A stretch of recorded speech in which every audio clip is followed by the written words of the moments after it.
All right. Good morning, good afternoon, good evening, everyone who's joining us in here. I am thrilled that we have over 200 people RSVP to this on LinkedIn. Who knows how many of you are coming in from YouTube? I am so excited. We're going to have so many people here today to have some conversations that count.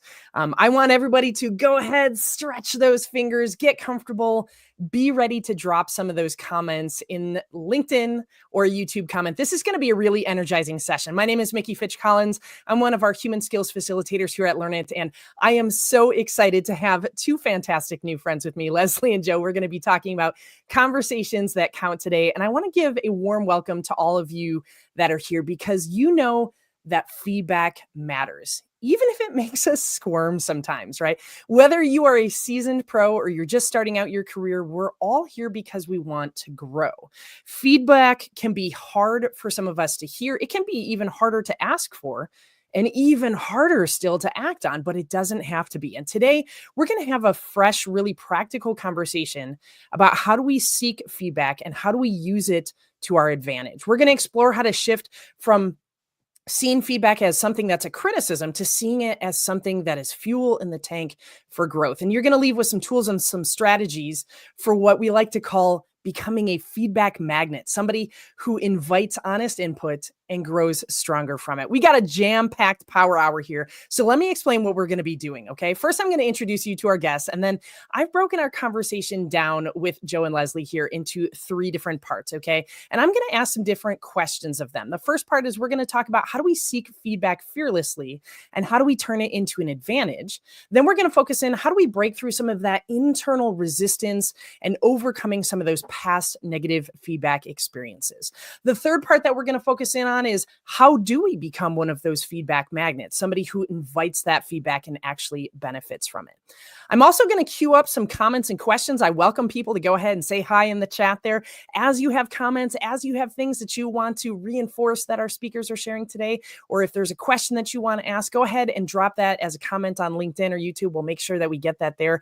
We got a bunch of questions already in from folks that submitted on that Microsoft form that was on the LinkedIn event. And so I'm really excited about that. But before we get into all of that, let me go ahead and introduce our amazing guests here. And I want to go ahead and take those slides down for a moment so that everybody can see. Dr. Joe Hirsch is with us in the house here.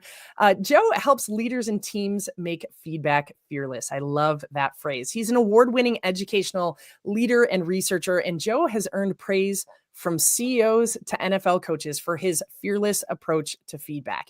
He was described by Adam Grant, which I know there's a lot of people in the audience that love Adam Grant. He was described by Adam Grant as a breath of fresh air. Joe uses relatable research, memorable stories, and powerful models that transform everyday communication so that every conversation counts. He has a fantastic book I encourage everybody to check out called The Feedback Fix.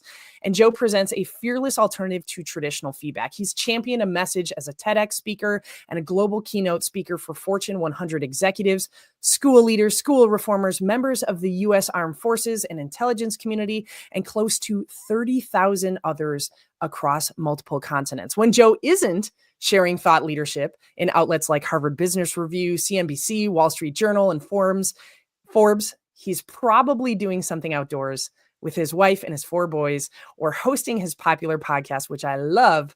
I wish they knew. I'd also like to introduce Leslie Neidick. Leslie is a recognized expert in conflict resolution, negotiation, and communication. She empowers organizations and individuals to reimagine conflict as an opportunity. As the founder of the Conflict Strategist, Leslie provides customized solutions to empower teams to approach conflict with confidence. She is host of another favorite podcast of mine, Let's Talk About It, and she's the author of the Strats blog. Leslie shares practical insights that drive change. In addition to her entrepreneurial pursuits, Leslie has been a member of the adjunct faculty at New York University for more than 15 years. Leslie is shaping how we need to be better in communicating in any business environment. I'm so excited about having both of you here. And I want to go ahead and say hi, but I want to jump right into our conversation here because I know that there is so much goodness that you're going to bring. So welcome, Joe. Welcome, Leslie. Thank you so much for being here. Thank you. It's great to be Thank here. you. It is Awesome. great to Awesome. be here. This day we've been looking forward to for a long time. And so I actually want to let's jump right into this first topic here. How do we seek feedback fearlessly? How do we turn it into an advantage? And Joe, I want to start with you. Let's start with this idea of feedback, of fearless feedback. Okay. I have heard you use this term. I've read this term that you've used called feed forward. Can you explain to us what does that mean and what does fearless feedback seeking look like in that kind of real world day-to-day practice at work? So feed forward is a fearless shift in how we think about feedback and how we talk about feedback. And it's not just a play on words, it's a whole new playbook for how we think about people, performance, potential, and even possibilities. The term first came into use in the research literature on performance management about 30 years ago. It was popularized by Marshall Goldsmith with his feed forward approach to sort of collecting fast feedback. And then it was expanded in my book, The Feedback Fix, which Marshall was gracious enough to write the forward for. And when you get down to this concept of feed forward in practice, it really is a shift in how we think about these conversations that matter, that these conversations count. And it's a question we ask ourselves. Do we want feedback to be about a rating or a relationship? Do we want this message to focus just on accountability or promote agency? Is it, at the end of the day, just about power, what I can do to another person, what I can say and how I can control? Or is it about partnership, what I can do for another person? And this shift from feedback to feed forward, from looking back on past mistakes to looking out towards future possibilities, this makes all the difference. And I've seen it in the work that I've done with hundreds of clients and their fearless journey from looking back on the past to looking out towards the future. And that has made all the difference. I love that. I mean, you kind of got into this a little bit, Joe, but like how does this differ? I mean, like this is a big change. Like as you describe this, it makes me actually think about like a car, right? Like looking out through the front windshield as opposed to the rear windshield. How does this Sure. idea of feed forward, how is this different than what most of us know as kind of traditional feedback then? With traditional feedback, we're doing a lot of telling and selling. We're telling Mm, others what we think. We're selling them on our view and our version of events. And there's nothing inherently wrong with that. There's definitely still a place for some prescription when it comes to feedback, especially if the person doesn't really know what to do next. But the opportunity of feed forward, of making feedback fearless with this future focused approach, is not simply telling others what to see, but showing them where to look. And I like to mm, think of this as the difference between being a window gazer, someone who's kind of gazing out with another person and telling the other person what they see, versus being a mirror holder, right? Holding a mirror up to the other person. And the job here isn't to tell and sell, it's to listen and to learn as much as you can, to listen as much as you can, and ultimately to enlarge and expand the other person's view of themselves. And you do that with a shift in your mindset. You become more curious as a feedback giver, you become more humble as a feedback giver. You adopt a learning mindset, which I know is so key to all the work that you guys do at Learn It. Becoming a learn it all means approaching with more humility, more curiosity, and ultimately a willingness to see feedback as something that we do for others and not to mm. them. Yeah.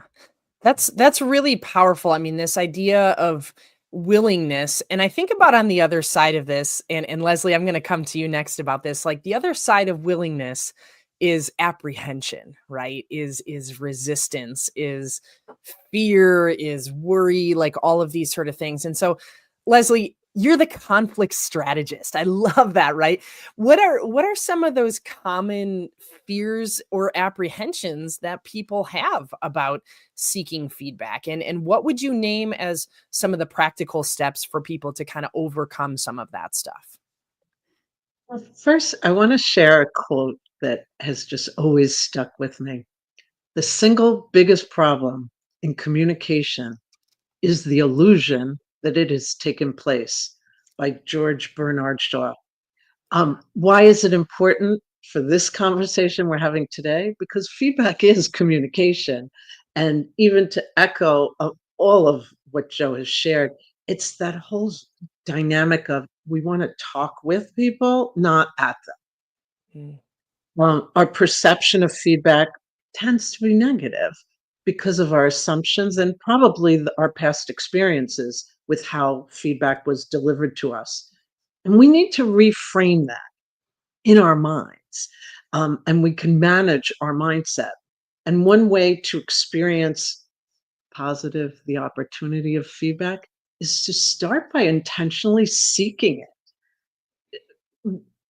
Consult a colleague, consult a mentor, consult a trusted person.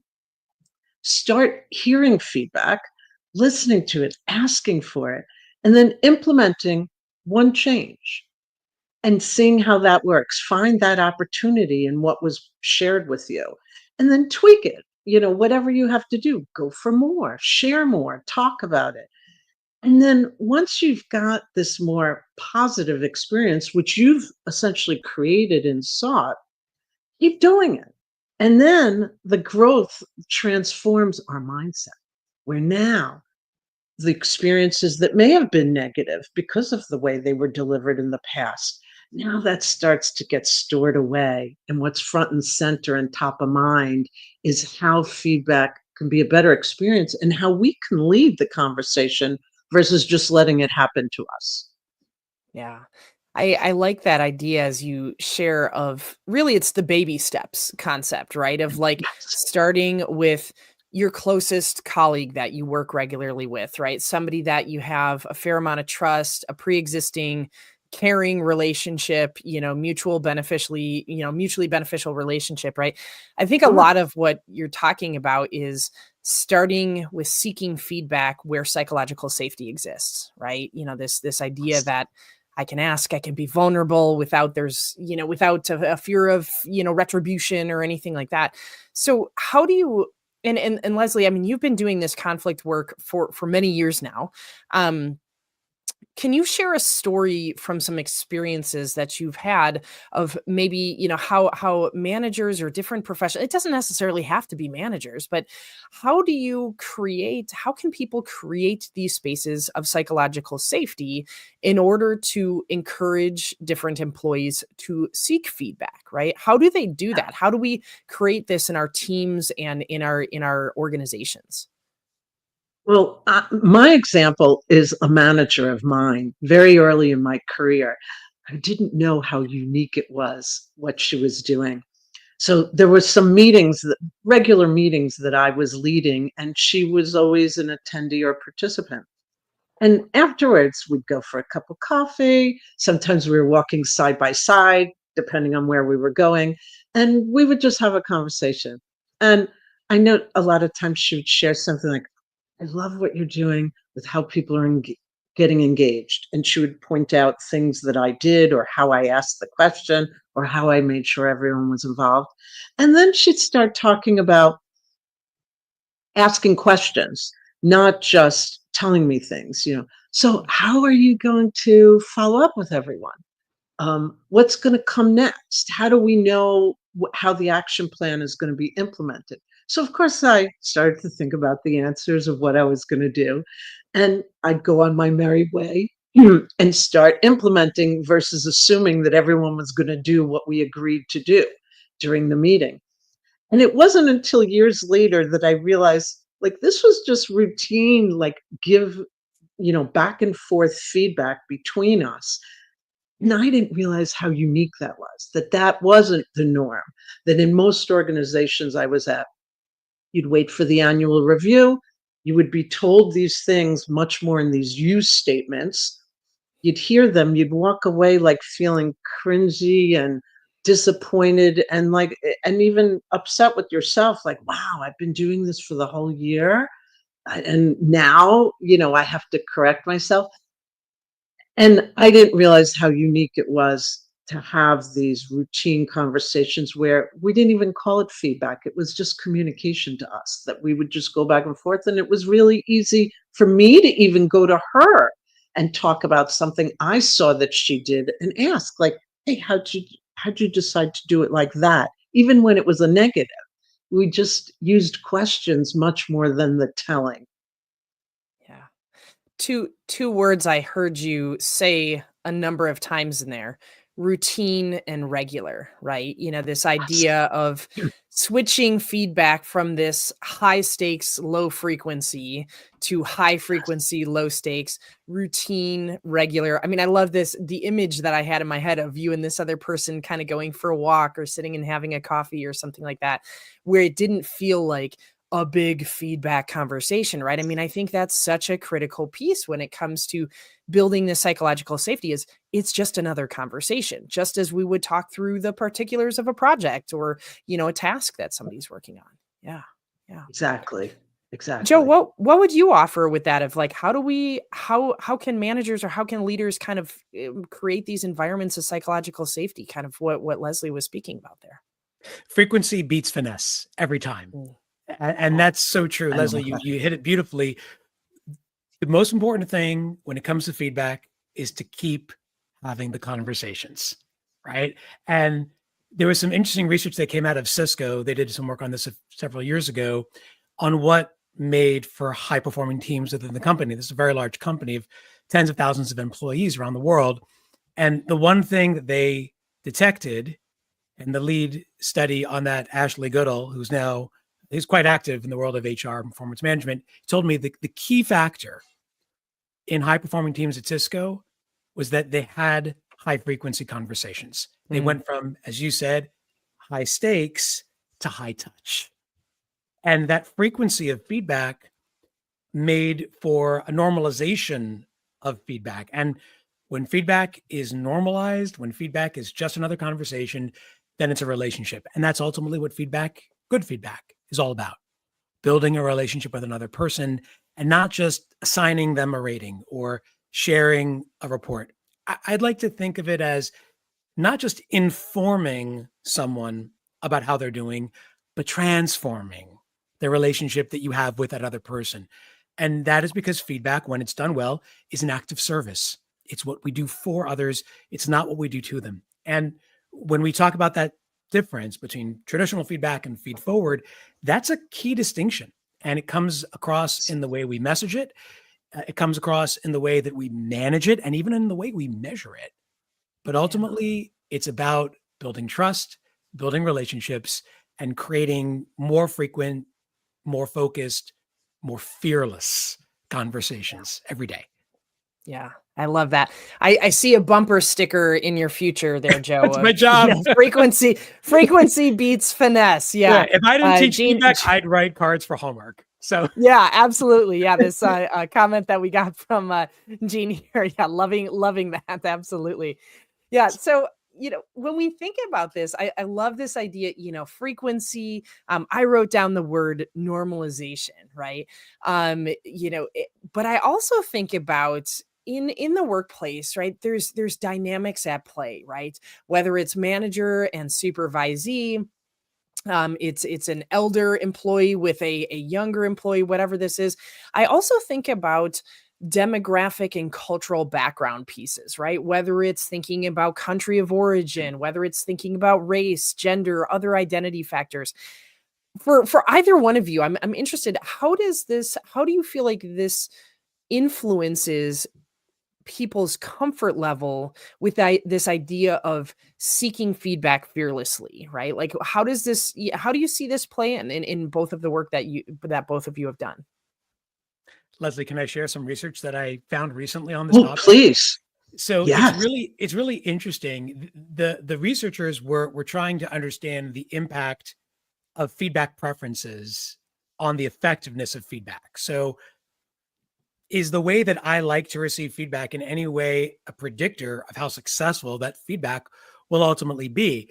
And Mm, what the researchers determined is that a lot of the way that people like to receive that feedback and even the way that they seek that feedback comes down to where they are in their career journey.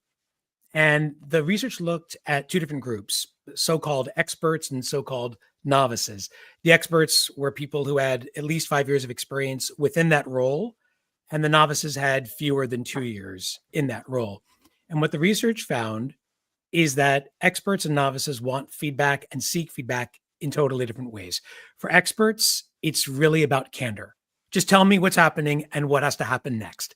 And it's probably because they feel very secure in their roles and familiar with what to do that they're ready for and even embracing of sort of the sharp edges of candid feedback. Novices, on the other hand, they want it in a totally different way. It's about context, it's about coaching. Don't just tell me what went wrong, show me how to make it right.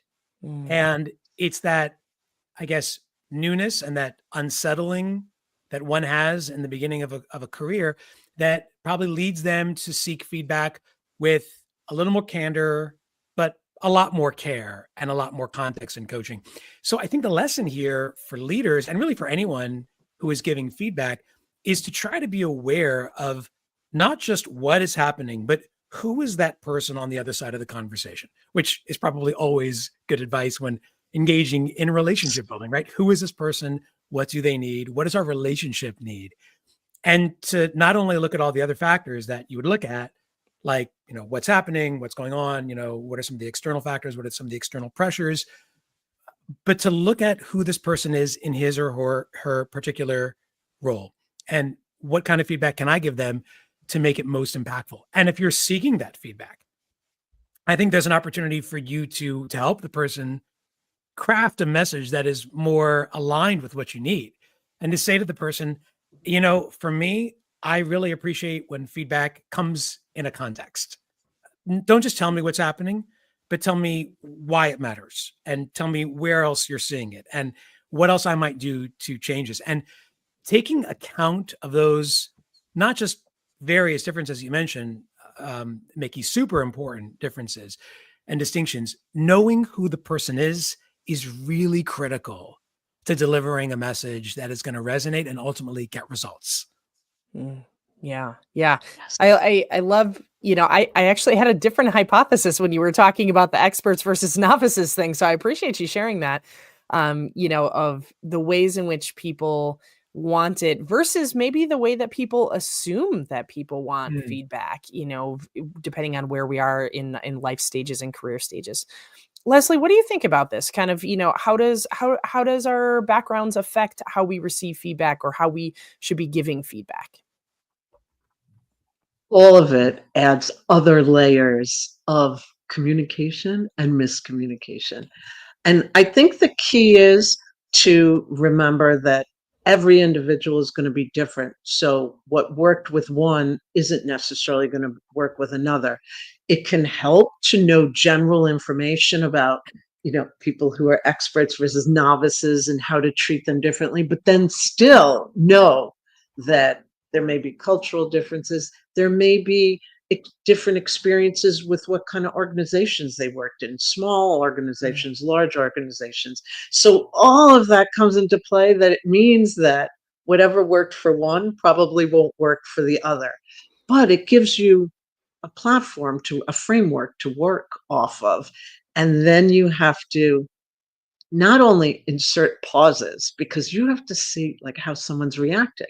If you're seeing a lot of resistance, hey, maybe they misunderstood a word that you said, or they're misinterpreting a statement, or maybe they are interpreting it correctly, but you need much more of that back and forth to gauge it, and remembering that our face talks, so does theirs. So our facial expressions, our body language, everything matters, and take those cues. And remember, how you say it can be heard louder than what you're actually saying. Mm, So yeah. we've got to intentionally manage that and manage how we look. These days, a lot of times we're on camera, whether it's a private conversation on Zoom or it's something like this where other people are watching us, but we can see ourselves too. It gives us this unique view into, wow, now I know what that person said. Leslie, your face really talks all the time. And we weren't taught to manage that or think about other than smile or not smile. So Yeah. all of that matters. And it sounds like a lot, but we have to manage all of it if we see a response that we didn't expect. So step back a moment, realize that, hey, I gave that example of my manager where we took walks and we were walking side by side a lot. I am sure that changed how I heard her when it might have sounded like a critique, but I didn't have to look straight in her face. We were walking side by side. So know that even changing how and where we're looking at each other and where we're meeting really can matter. Yeah. Yeah. This is so good, and this is actually a great segue into the kind of next portion. You both have brought up the word resistance and kind of some of this idea of difficulty, and so I want to talk a little bit about that because I think I facilitate workshops on feedback very regularly, right? And people always bring up the defensiveness, the internal resistance, and I think a lot of us are carrying around. Both of you have mentioned this, right? Kind of that invisible backpack of not so great past experiences with feedback, things that didn't quite go so well, and it affects our desire in the present and the future and our ability, frankly, to seek that feedback. And so, Joe, I want to circle back to you again. This idea of the feed forward approach, right? How do you see the feed forward approach really helping people, or how could feed forward help people kind of reframe essentially negative or critical feedback into something that's actually growth and insight and possibility? Yeah, it's a really good question. I think with feedback, it's important to remember that we can't change the beginning, but we can always change the ending. Mm, And that is something that I think is at the heart of a feed forward approach. It's looking out towards future possibilities and not staying stuck on past mistakes. And in order to find the upside in negative feedback or critical comments, in order to make progress on the feedback, I think there's a few things that we can do that can actually help us change the ending so that feedback has a much happier and positive and constructive result for us. The first is to get really clear on what it is that is coming your way. So to fact check that feedback and to really be clear with yourself. Is this something that I've heard before? Is this something that is happening often? And to really sift through the noise and to find the signal and separate the feelings, which are not good. The feelings are bitter feelings, but there might be a signal there which is a strong signal and a good signal. So don't stay bitter, try to get better.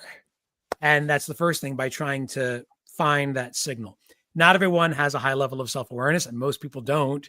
And so if you have a hard time finding that signal on your own, I would say the next thing you could do is try to widen the feedback loop, right? Go out, Leslie, you talked about this earlier, seeking feedback and making meaning out of that feedback that you've already received from others can be a huge step in trying to sort of read the label when you feel like you're stuck inside the jar and you're not clear on what actually is going on around you. Take that message, take those feelings, bring them to others. Could be people within your work circle, could be people even outside your work circle. You mentioned that too, Leslie. It's sometimes better to get a fresher perspective, and it's maybe even safer to do such a thing and move outside your lane, talk to colleagues in other places who are not immediately affected or impacted by your work.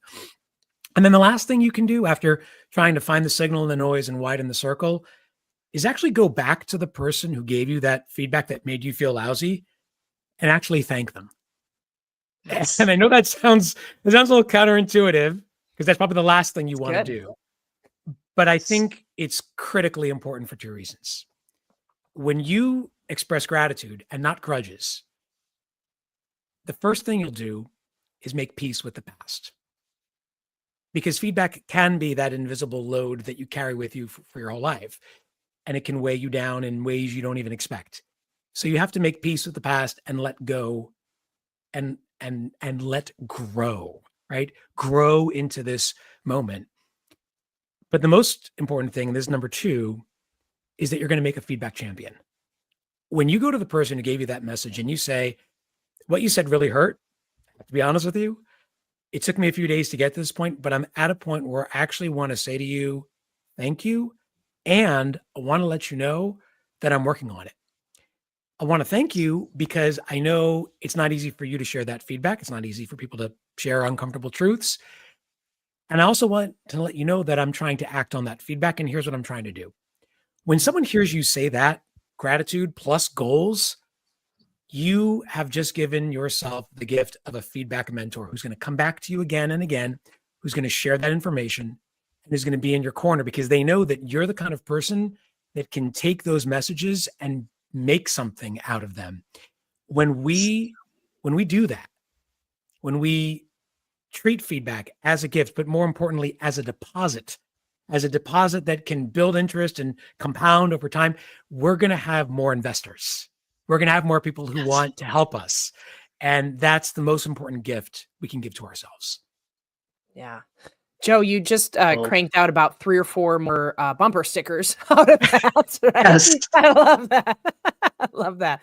Absolutely. Yeah.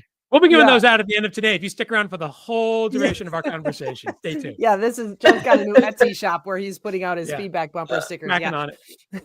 I love that. Joe, what you're talking about, I mean, this is a big process, right? And it's an internal process each one of us has to go through, right? That I mean, we're talking about resilience, right?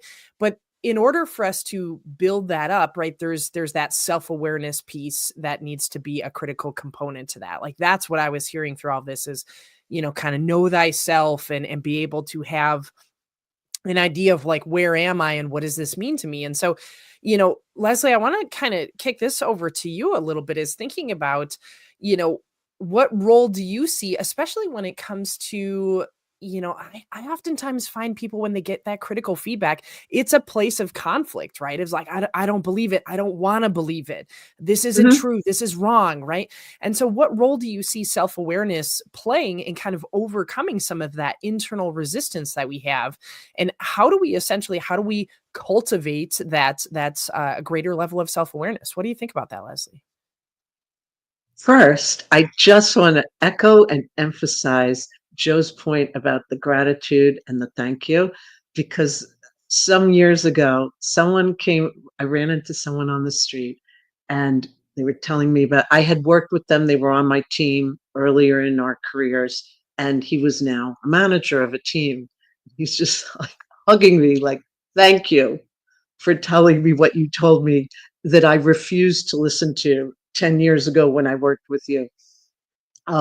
He's like, I didn't want to hear the feedback then. I didn't have any interest. And he thought of it as like we were in conflict over this. I was just like, if you don't want to implement it, it's okay. But then he understood, now that he was a manager, it had to do with his lack of communication, frankly.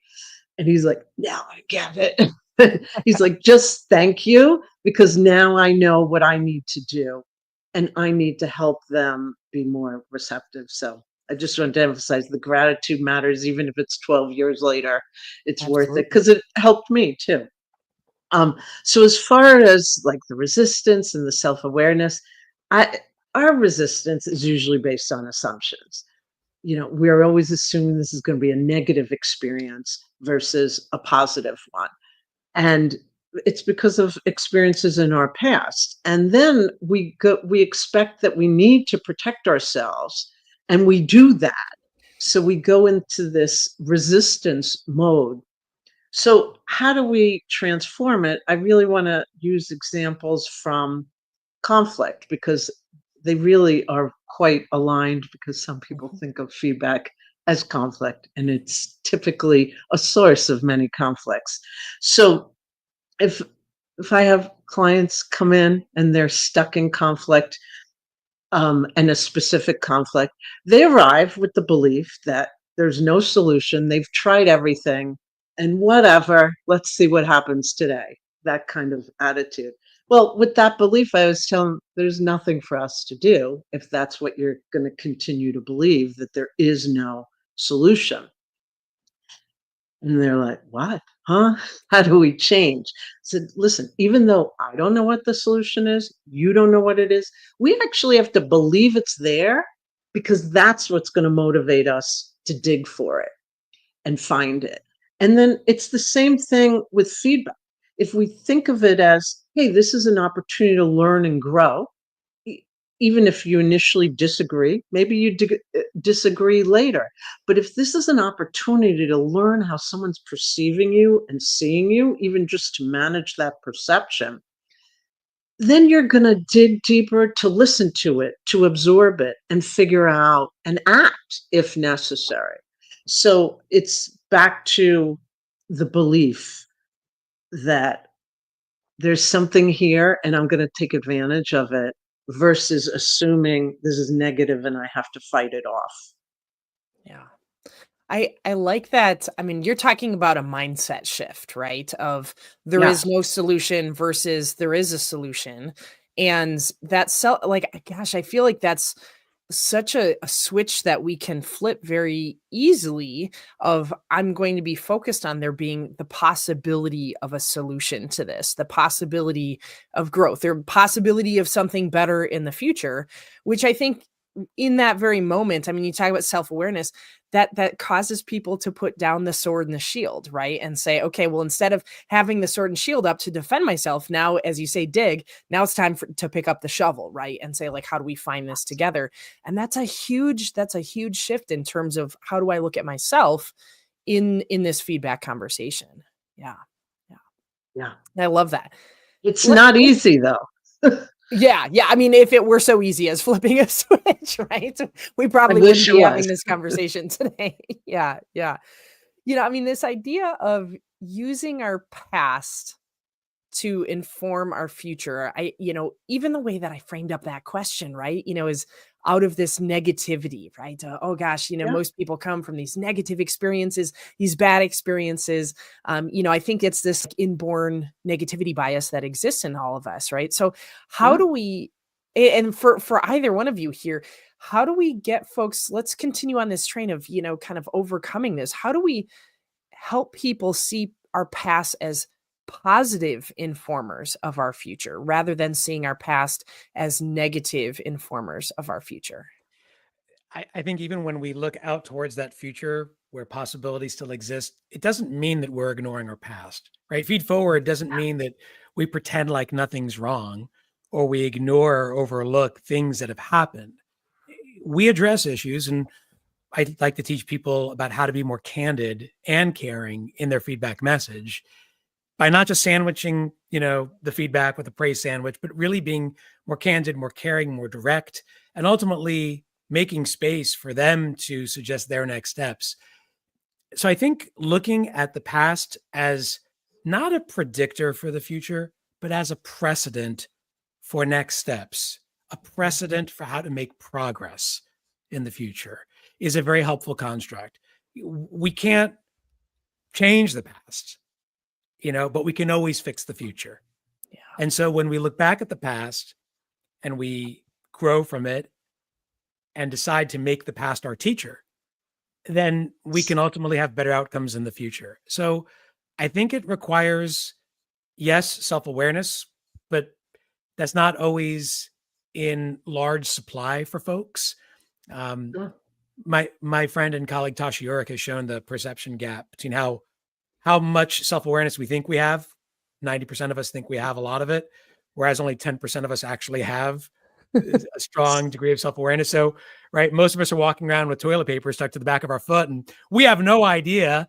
Or worse, we say, oh, I would never have toilet paper. That's the other person, right? So this idea of self-awareness is probably the engine of growing from that feedback, but we also need others in that process. So I think that's why partnership is critical. That's why reaching out to other people, having the willingness to reach out, having the humility to reach out, having the bravery and courage to reach out is critical, because we have to get outside of ourselves sometimes. And as much as self-awareness would be helpful, it's not the whole picture.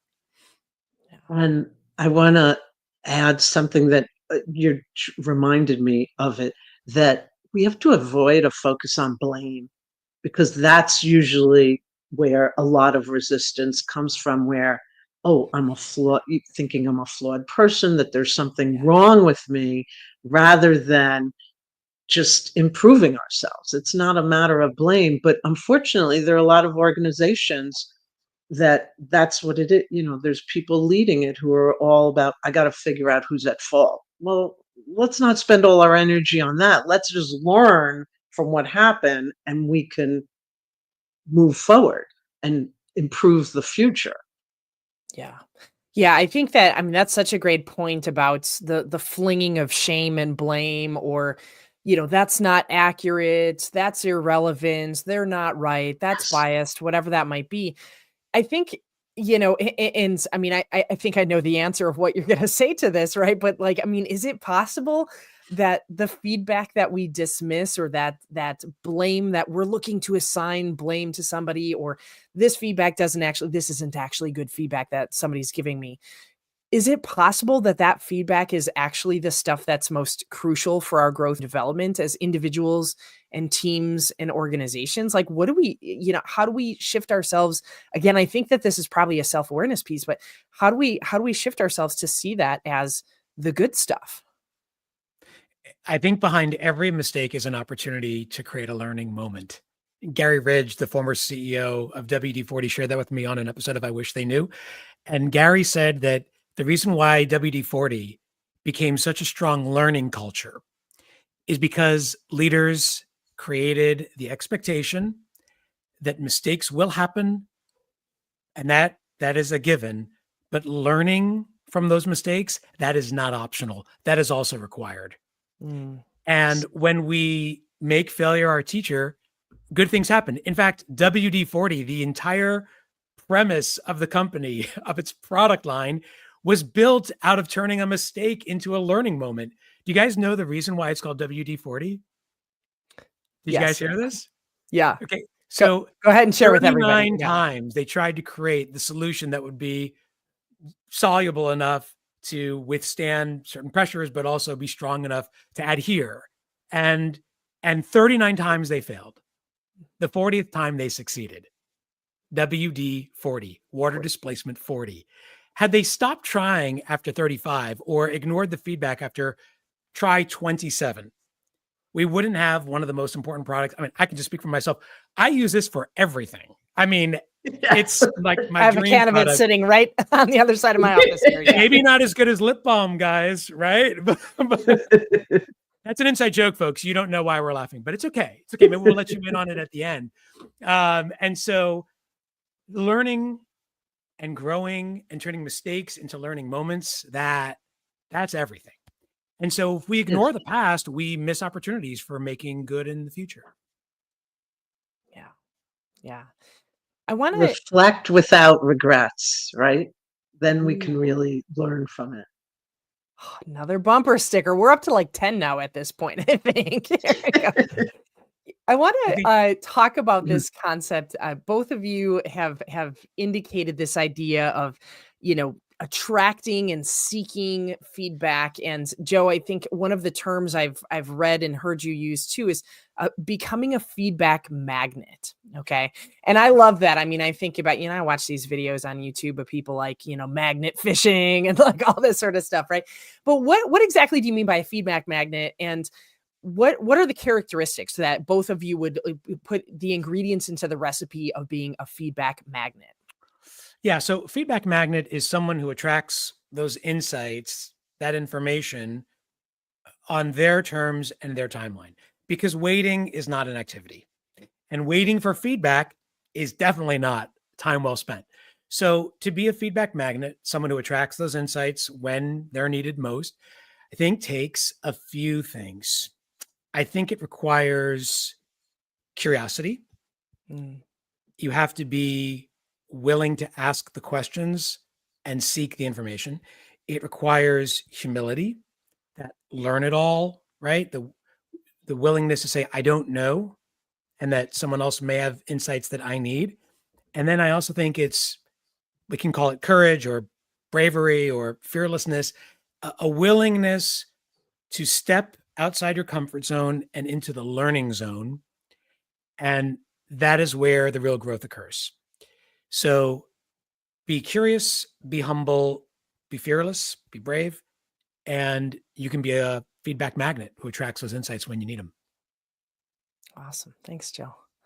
Leslie, what do you think on that? What are those key ingredients for you? Well, he took my key ingredients out of my head as well. I just say them a little differently, of course, but definitely start with curiosity. Engage in conversations and think of conversations like a collaborative exercise. It's back to don't talk at people, talk with people and enjoy it. Just be curious of what you're learning from someone else. So then that gets to asking for it, asking questions, and open questions, not the is, or did I do this, like what worked well, what surprised you, how would you do it? How did you figure that out? Just learning how people are thinking, not just like the 1 and 2 word statements. And back to something we've mentioned before, being appreciative, like saying thank you, sending that thank you note, following it up, and letting people know how you heard what they said, how you incorporated it, and what the results were, which may be even different than what they were talking about. So then again, it becomes being a collaborator with people, not just like I'm in my little silo doing my own work. We're not. We work together, and because we're mostly talking about the workplace, we're part of teams, even if they're not formal teams. There's a lot of informal teams, so we're all in it together and be collaborative. I also think we have to be specific about what we're asking, right? Because if the Yes. feedback ask is too large, then we're putting up a barrier for the other person to actually share the Sure. insights with us. So asking a very specific question, not broad, not vague, but really targeted, is probably more likely to result in that pull, in that magnetic effect where we now draw Sure. those insights away. And also we talked about this earlier, asking the right person. And the right person is not necessarily the most obvious person. Yes. Sometimes going outside your lane, going outside your zone, that's where the real insights can be mined. And if we have that capacity, that courage to do that, then we might be very surprised by what we discover. And some of the best feedback I ever received were from people that weren't in the company. They were part of, whether they were a vendor or a service person or a contractor, because they were truly observers. They didn't have a stake in our internal politics. And that was probably the most open communication I've ever had about feedback. Mm. I'm looking at our clock and I'm realizing, my goodness, we only have about 10 minutes left, and we have a few questions that have come in from folks. And so I want to take some time to get some of those questions to you all. Leslie and Joe have both committed, by the way, that we're going to answer some of these questions. Even if we don't have time in this event, we'll get some of those questions and we'll post some of those responses back out on our LinkedIn for this, which is awesome. So I want to start with this idea. The phrase radical candor came up in a question from somebody from the audience. How can managers balance radical candor with psychological safety when delivering tough feedback? So Kim Scott, who coined the term radical candor, was on a recent episode of I Wish They Knew with me, and she shared something important, and I think it's critical for us to hit this. Radical candor is good, but radical caring is even better. And one of the ways that leaders show that they care is by modeling this willingness to accept candid feedback themselves, about themselves from others. So one way to build the psychological safety is to actually ask for that feedback about their own work from their reports. But one other really neat tool that Keith Ferrazzi, one of the world's great management thinkers, shared with me on another episode of I Wish They Knew, was this idea of a candor break. Not a break from candor, but a candor break. To ask a question, what needs to be said in this meeting, in the course of this project, whatever it is, what needs to be said that is not being said? What is not being said? And then you take your team and you break them up into smaller groups because there's more safety in smaller groups. People feel like they have the ability to share more freely without judgment and to be heard and to have more time to express themselves. And for each group to then generate in these smaller pockets ideas about that question: what needs to be said? What isn't being said right now? And then to report back. And what Keith Ferrazzi found was that the results of taking these candor breaks produced an 85% uptick in the amount of candid conversations that were taking place within teams. So the lesson here is, yeah, radical candor is good. Radical caring is even better. So don't just use feedback to show how much you know, use feedback to show how much you care. And also create the conditions where people can be candid with each other and recognize that some people simply aren't comfortable being candid in the presence of lots of others and may feel more at ease sharing in smaller groups. Yeah. Love that. Love that. Awesome. We have to, it's normalizing the conversation that it really becomes, it's back to this like routine and regular and frequent, not waiting till the end of the year or when there's this big problem. And that's when we start talking about it. Even in my work, that's why, you know, when people come to me with a conflict, I mean, the first thing I wish they had come to me 6 months before, because we need that framework of communication, not waiting till like disaster struck, doing it when things are simmering. And I love when people in meetings do things like, everyone has a different style, asking a question like, hey, what's a misstep that's occurred, you know, whenever it was in the past 6 months, and how did you address it? And giving people a chance to just start talking and admitting and feeling comfortable talking about mistakes aren't, you know, something, it doesn't have to be something negative. It's the opportunity to learn, because we all say it. You learn by your missteps, but do we believe it? Do we put it into action? Yeah, making space for talking about that publicly. Like, you know, I think that's another one of those steps of psychological safety. Yeah. Yeah. Yes. I had another question that came in, and actually this is kind of a amalgamation of a few different questions. And I think that this is a really important one, especially to be handled in this kind of a public format. But how would you provide, like, what guidance would you provide to somebody if they want to provide some feedback or they want to speak candidly with their boss, but there's a legitimate fear of kind of losing their job or kind of being in the doghouse, so to speak? What would you recommend to those folks? Leslie, can I share an idea? Please. Okay. Yeah. So one of the things that I like to teach companies and teams about how to make feedback fearless is sort of the opposite of the praise sandwich, which is not satisfying for so many reasons, breaking trust and a lack of clarity and hard to follow. But instead, in its place, a feedback wrap, WRAP, stands for what and where, reason, affect, and prompt. And that's a useful tool for sharing the feedback with others. But I think it can be used in this context as well when you're sharing upward feedback to your boss. And so it might sound something like this, right? Leslie, if you're my boss, I'm concerned about the timeline you've imposed for this project and this delivery, I would say maybe the following. Leslie, I want to talk about our deadline. I have some concerns about delivery. So what's happening, where it's happening, so that you're super clear on where I'm coming from. The R is the reason. The reason I want to share this with you is because I care about meeting our objectives as a team. So not the obvious of, well, my reason is because I don't think there's enough time and you have, you know, outlandish expectations, but I want to share my reason for caring.